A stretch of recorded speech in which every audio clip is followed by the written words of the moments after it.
Good evening. Welcome to Face Off. Rob Cunningham, Vin D'Anton, and Kevin Kunzman.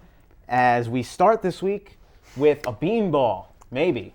Zach Greinke hitting Carlos Quentin, charging the mound. Have a little bit of benches clear, and an 8-game suspension for Carlos Quentin. Do you agree? 8 games. No, I think, with my boy, Donnie Baseball, Don Mattingly, as you guys, I don't know if you guys saw his little raid with the media afterwards, sitting at his desk, just being an angry old man like he always is. I think Carlos Quentin, first off, let me just point out that Zach Greinke is a toothpick, and if I were to touch him like that, he would most likely break. And I just think it's first of all, I didn't know that they had a riff. I don't care that Carlos Quentin and Zach Greinke have a riff. But having said that, I think Mattingly is right. Carlos Quentin blatantly moved into He leans in. He totally hugs leaned the plate. in. Mattingly pointed out the numbers that he gets hit more than any player in baseball over the past certain years. So because you broke his collarbone, I think I agree with Donnie Baseball, which is he should be suspended for as long as Greinke doesn't pitch. So for whenever absolutely. he comes back. Absolutely. Will the front office want to deal with that? No. I mean, it's not that much work, but it maybe. But I mean, if you're going to put a number on it, I do at least 50 to 60 games. Yeah. And the game situation, too. It was a 3-2 count in a one-run game. Bottom of the Any sixth. baseball guy Sixth, knows. yeah. Any baseball guy knows. Yeah. He didn't throw at him. You're not throwing at him in that situation. It got away from him. And like you said, it was a breaking pitch, too. Yeah, it was a two-seam fastball, 89 miles an hour, coming inside on his shoulder, and he's hugging the plate, and he's complaining that he gets hit on a full count. What I didn't tell you guys before, though, is that someone had a stat that, yes, this is the third time that Zach Greinke has hit Carlos Quentin. And then he pulled out about the names of about 4 or 5 other pitchers that have hit him at least 5 times, and he never said anything to them before. He always took his base. He never did anything wrong.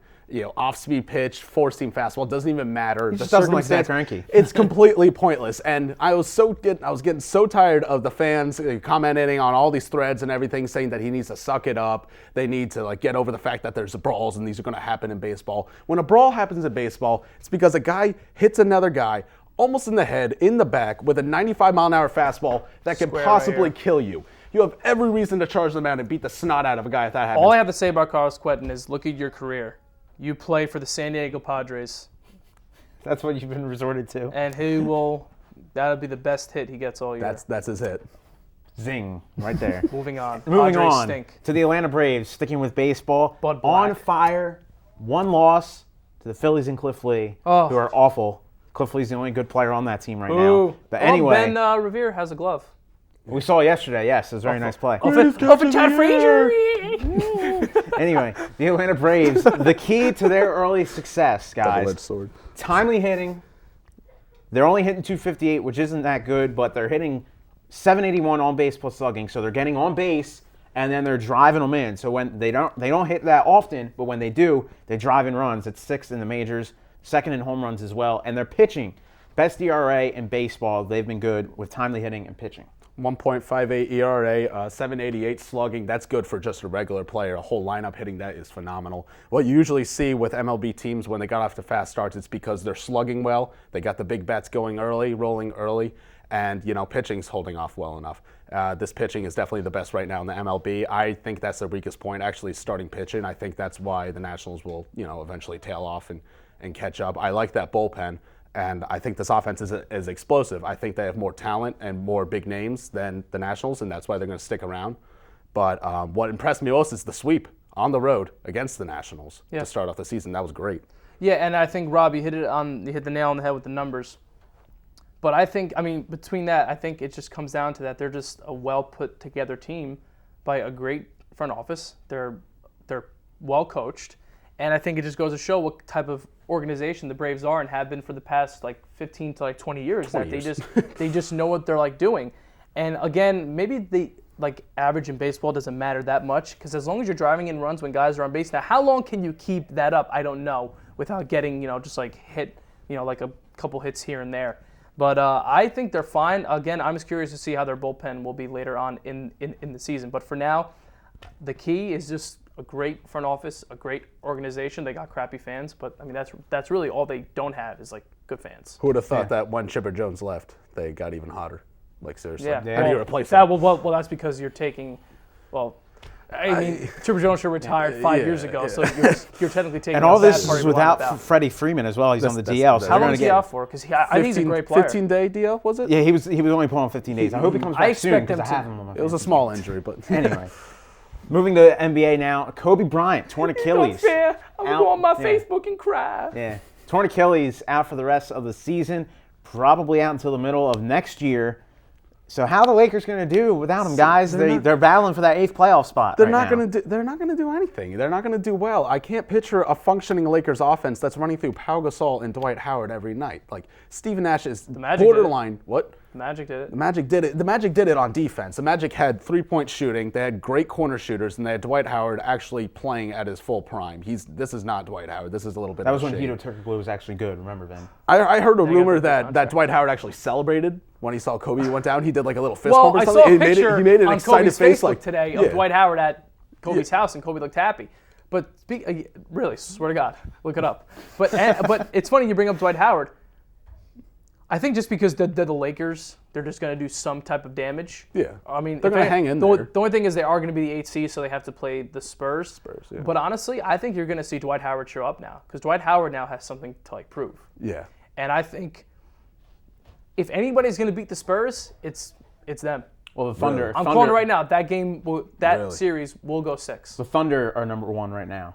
I'm sorry. The Thunder. Well, no. If they play the Thunder, they're done. yeah, But I think yeah. they match up well Stick with a the fork in Spurs, them. so they better hope the Spurs. Well, go ahead. Yeah, it's all about matchups. I don't think they're even gonna get in the playoffs without Kobe. Utah owns a tiebreaker. I think Utah's own gonna the tiebreaker, Yeah, okay. I think Utah's gonna sneak. I want to in. see Utah get in. To be Yeah. honest with you. Utah will probably get crushed by the Thunder anyway. Any team will probably get crushed by the Thunder. gonna be But Thunder it's going to be team. interesting to see starting next year until Kobe comes back Yeah. how they fare in the early going. Because I mean, even if they make the playoffs, they're probably going to get out in 4 or 5 games against the Spurs or the Thunder, whoever If they they end up playing. if they play the Spurs, they're taking them to 6 games, or even one more game. I'm telling you, I think they match up well with them. I really do. Do you guys honestly believe in the year that has been the freak recoveries of injuries? Do you really think it's going to take Kobe 6 months to get back on the court with the kind of condition he's in and the psychotic It's going to attitude take he him has longer about it? because he doesn't want to. Like Really? he wants to retire. I think he needs to. He's come out and said he wants. Why does he? Yeah, need but to yeah, retire? but He's yeah, what but was he yes. 34? Yes, I but he mean, doesn't. he's driven But himself into the I ground. He has guarantee no he more is to not give. going to go out like this. He will Oh, come yeah, no, back he and won't. finish next But year. I don't think he's going to have a speedy recovery. I think I think the injury. I'm He's going to hold on. I'm not He's- going to go off on like one of those things. Where, this is like a blessing in disguise, or something like that. Yeah. I think this is going to give him a couple months to chill out, really think about what he wants to do with his life, what he wants to do with basketball. He'll be back in December or January next year. Yeah, I don't think it's going to be a freak recovery. Will I be shocked? No, but You know they're going to Jerry give him all Buss the isn't time in the around, so world, I don't too. think anything dirty is going to be done. You know, as long as he considers it, they're going to give him all the time in the world anyway. So. Sticking with the NBA and the West, the Denver Nuggets currently the 3 seed in the West, playing well right now. Could they make a surprise run, guys, against the Thunder, who of course made the finals last year? The Clippers are a sexy pick because Lob City. Anyway, yes, it was terrible. I'm What was tired that? of the Clippers. I'm tired Yeah, of the Clippers number 4. I think anybody can win. The top tier in the West, the top 4 seeds, the West is wide open in my opinion. Between the Thunder, the Spurs, the Clippers, the Grizzlies still even, and the Nuggets. The West Grizzlies is are a wide very good open. team. The West is wide open. I can see anybody coming out of the West. They're going to get trounced by the Heat in the finals, but anybody could come out of the West, including the Nuggets. Anybody can come out of the West, but sticking with the Nuggets, I'm just going to say that ever since that Melo trade, I mean, have you ever seen a trade work out this well for both teams? It's so strange. It's Especially very in a strange. sport like basketball where it seems always like somebody always gets like the It's always one-sided. Yeah. Yeah, and I'll say to this day that the trade was better for the Nuggets because I don't think with like the Heat around, I don't think it matters in like the East. I mean, technically Melo's having a year It's poor for the timing. ages. Bad place. It's bad timing, and I just don't like Melo. And the fact that Denver's doing that well, I think they have a better record than the Knicks since the actual trade. So in a way, the Nuggets won. But anyway, I digress there. I just think that with the pieces they have, the pieces that they added from the trade, and the fact that they play for George Karl like it's their like father, they're just gonna. That's his name. Yeah, they're just gonna go all out. Yes, that's his name. He no, because he like made a face. I'm like, I said his name right. No. But like, I actually like the Nuggets, obviously. I like these guys running on the Knicks. I like Wilson Chandler, Danilo Gallinari. We lost Felton for a while for them. I felt like that was still kind of my team. That was my team in the West. That was someone I could still cheer for. But What, like Flyers West with the Kings last year? Yeah, No, there you go. I just had Okay. a But anyway, what was I saying? I'm sorry. But I think if there is a team to make a run, I'm not even sure if it's them right now. I know they've been hot. I know they've been consistent. I think losing someone like Gallinari, a consistent shooter, that's what's going to play very strongly in the playoffs. You always see three-point shooting come up very big in the playoffs because in basketball, you have to live in college that. and pros, yeah. Well, because certainly by the end of the season, legs are going to run tired. These guys are a fast break team. They have a lot of depth. That's where their strength is. But when it comes down to the season, everyone's tired. Everyone's looking. So you think it's for going to come down a guy to fall down to. Well, so because you're losing a guy, you're losing that shooter. You think it's going to come down to coaching then? I think if a team's going to make a run, it's going to be because they have one big name that's going to be able to take them on their shoulders. I think a team like the Rockets could actually make a run with James Harden. Quick question. I usually find the NBA playoffs very boring, especially the earlier rounds, but forget the East.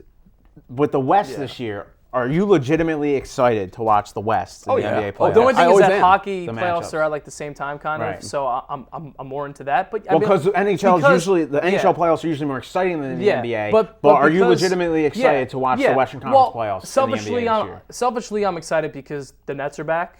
To be honest with you, but I'm looking forward to those West games. Hopefully, I have time to watch them. But yeah, you have such a good variety. You have the Thunder. You have the Spurs, who are the old guards sticking around. You have the Clippers. You're just waiting for them to be able to win a round. And Lakers still hanging in there. I'll say this: other than whoever the Thunder play, every series is wide open. Yeah, Absolutely. definitely. We're going to step off to a break here on Face Off. When we come back, NHL, golf, and more.